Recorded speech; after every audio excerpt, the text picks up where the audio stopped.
वो उस पतंगे के समान दीपक के ऊपर बार बार गिर रहा है। अर्थात कवि के कहने का अर्थ यह है कि जो ये संसार है वो माया रूपी दीपक है और मनुष्य पतंगे के समान है और मनुष्य उस माया से आकर्षित हो होकर के बार बार उसके ऊपर गिर रहा है, यानी कि माया के प्रति आकर्षित हो रहा है। जिस तरह से जब दीपक जलता है और उस दीपक के पास वो पतंगे जाते हैं तो पतंगे उसके प्रकाश से आकर्षित होकर के जाते हैं, लेकिन अंत में वो अपना त्याग कर देते। तो उसी तरह से मनुष्य इस माया रूपी दीपक के प्रति आकर्षित हो रहा है, लेकिन उसे पता नहीं कि धीरे धीरे उसका जो अस्तित्व है वो नष्ट होता जा रहा है। कहे कबीर गुर ज्ञानत है एक आध अब उबरंत। तो कबीर जी क्या कहते हैं कि यदि कोई एक आध इस माया रूपी दीपक से ऊपर उठ सकता है, इस माया को छोड़ सकता है, तो वही व्यक्ति है जो गुरु का ज्ञान प्राप्त करेगा।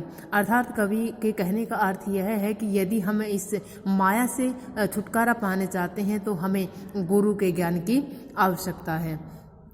तो गुरु का ज्ञान ही है जो हमें इस माया रूपी दीपक से पीछा छुड़ा सकता है। तो कहे कबीर जहाँ यहाँ पर जो ये शब्द हैं यहाँ पर क की पुनरुक्ति हो रही है, तो इस तरह से यहाँ पर अनुप्रास अलंकार है। गुर ज्ञान थे, यहाँ पर भी अनुप्रास अलंकार है। भरमी जो शब्द है उसका 2 बार आवृत्ति हुई है, तो पूर्णोक्ति प्रकाश अलंकार का प्रयोग यहाँ पर कबीर जी के द्वारा किया गया है। तो अगले पद के अंदर कबीर जी क्या कहते हैं, कबीर बादल प्रेम का हम परी वर्षा आई, अंतरी भीगी आत्मा हरी भरी बंधराई। तो कबीर जी परमात्मा के प्रेम का वर्णन करते हुए कहते हैं कि जब परमात्मा का प्रेम मनुष्य को प्राप्त हो जाता है तो उसको किसी चीज़ की कमी नहीं रहती, बल्कि उसके जीवन के अंदर एक आनंद ही आनंद छा जाता है। कबीर बादल प्रेम का हम परी बरसाई। तो कबीर जी इस पद के अंदर कहते हैं कि जो भगवान का, जो परमात्मा का जो प्रेम है वो बादल के समान है और वो हम पर आकर के उस परमात्मा का बादल रूपी जो प्रेम है हम पर बरस गया है। अंतरी भीगी आत्मा हरी भरी बंधराई। और उस परमात्मा के बादल रूपी प्रेम के बरसने से हमारी जो अंतरात्मा है वो भीग गई है और हमारी जो वनस्पति है वो हरी भरी हो गई है। कवि के कहने का अर्थ यहाँ पर यह है कि जो जिस तरह से बादल है वो पेड़ पौधों के ऊपर जब बरसता है, वनस्पति के ऊपर जब बरसता है, फसल के ऊपर जब वर्षा होती है तो सारी जो फसलें हैं, सारे जो पेड़ पौधे हैं वो हरे भरे हो जाते हैं। उसी तरह से जब किसी मनुष्य को परमात्मा का बादल रूपी जो प्रेम है वो प्राप्त होता है तो जो मनुष्य का जो हृदय है वो अंतरात्मा जो है उसकी वो भीग जाती है और उसका जो हृदय है वो आनंदित हो जाता है। तो यहाँ पर बादल रूपी जो प्रेम है यहाँ पर रूपक अलंकार का प्रयोग किया गया है। अगले दोहे के अंदर, अगले पद के अंदर कबीर जी क्या कहते हैं, भक्ति भजन हरि नाव है, दूजा दुख अपार, मनसा वाचा कर्मणा कबीर सुमिरन सार। तो कबीर जी इस पद के अंदर क्या कहते हैं कि भक्ति भजन हरि नाव है, कि भगवान का भजन ही हरि की नाव है। और दूजा दुख अपार, दूजा जो दुख है, दूसरे जितने भी आकर्षण है वो सभी हमें बहुत ज़्यादा दुख देने वाले हैं। जो संसार है वो एक संसार एक सागर के समान है और जो हरि का जो नाम है, भगवान का जो भजन है वो नाव के समान है।